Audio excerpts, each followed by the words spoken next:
Welcome to update number 2 of the winter sowing project for the CITWC Nature Park in Toledo, Ohio. I wanted to give you an update of how they're doing. The last update I gave, I think, was March 22nd. We're now on April 12, and a lot of the jugs are germinating. This project is for native plants that are native for the Toledo, Ohio area, which is in northwest Ohio, and plants that would be native also in southeast Michigan. Many of these plants are native to other parts of the country, but I think I would suggest that maybe you look for an app for your phone that is good for both Android or Apple phones, and they are state specific.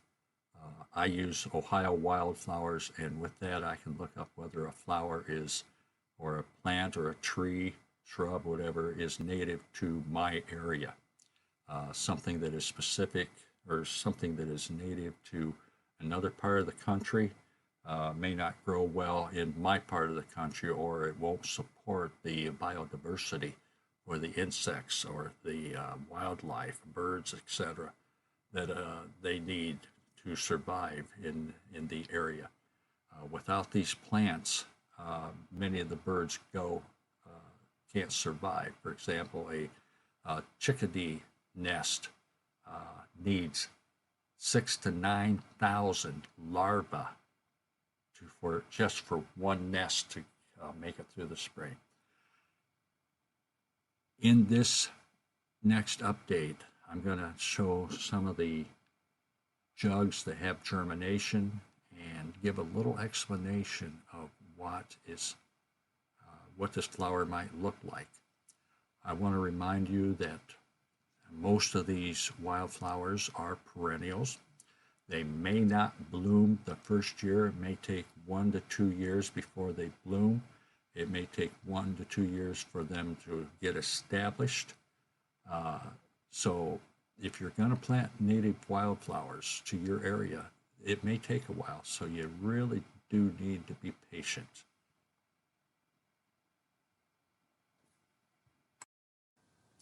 If you have any questions, please add them in the comments below.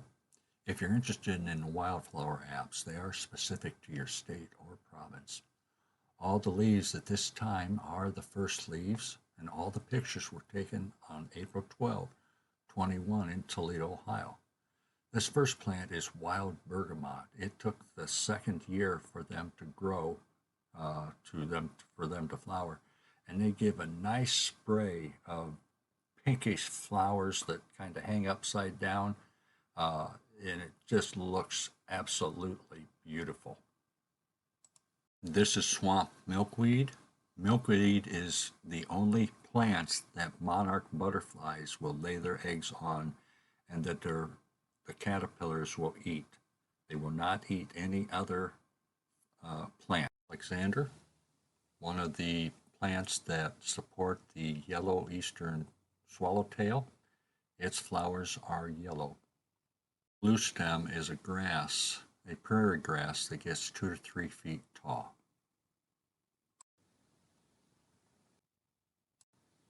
This is one that I forgot to identify, shows how fallible I am. Bloodroot, a small 3 to 12 inch plant that blooms April to May and has a white flower. This is wild geranium. It is a small woodland flower that has a purple blossom and usually blooms in April to May. Here we have smooth pestamon, which is in the foxglove family. It gets 3 to 5 feet tall, has white flowers, blooms usually in June, eastern United States. We have common milkweed. It grows 2 to 6 feet tall. It is one of the plants that the monarch butterfly lays its eggs on, and is usually seen in farm fields and fence rows in the past. This is butterfly milkweed. It can also be referred to as monarch's delight because the monarch butterflies love them. It grows anywhere from 12 to 18 inches, has beautiful sprays of orange blossoms, and is a favorite of those who will plant milkweed and grow it near their home. Here we have lance-leaved coreopsis. It grows 1.5 to 3 feet tall, has nice looking yellow flowers on it. Pink primrose, it grows up to 2 feet tall, has yellow flowers. We only found one plant, which I collected seeds, and it looks like we're going to have a bunch more. Most native wildflowers are perennials, but the golden tick seed is an annual. It grows 18 inches to 2 feet tall. Its blossoms are mostly yellow, but towards the center of the petal, it becomes maroon. Can't tell by the blurry pictures, these are cardinal flower starts. Cardinal flowers grow about 2.5 feet tall and have red flowers at the top. They bloom usually in July to August. Here we have turtlehead.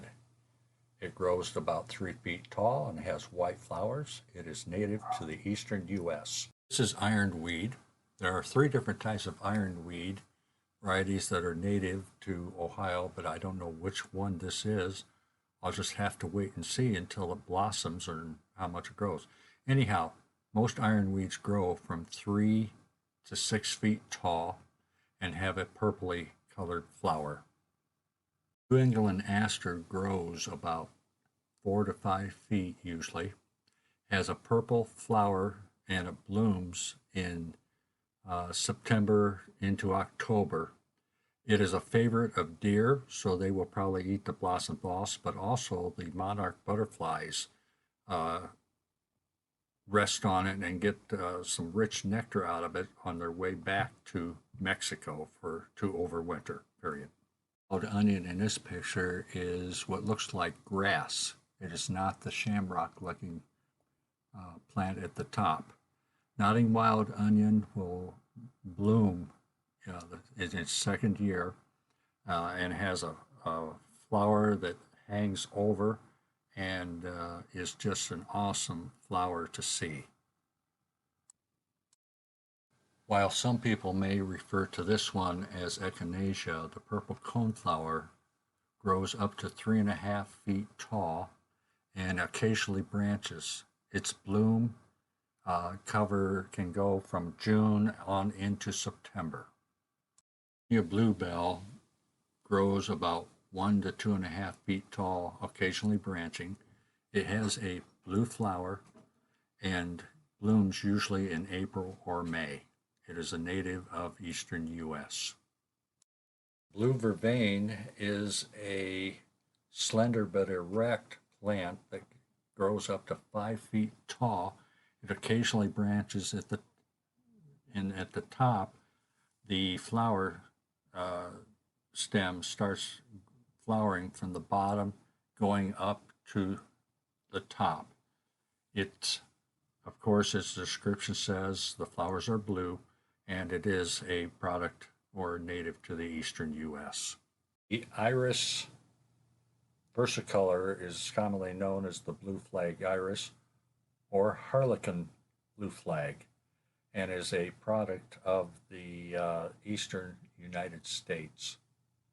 Here's I have another image of a different jug with swamp milkweed in it. Here's one of the open trays that I planted wild columbine in. It is just starting in this tray. Wild columbine is a native of the eastern U.S. It differs from some of the cultivars of columbine in that its flowers hang over like a hook and point down instead of pointing up. It is somewhat reddish in color, and it just looks awesome. If you like us, indicate it below. If you have any comments or questions, make the comments below. And let me know if you like this type of information.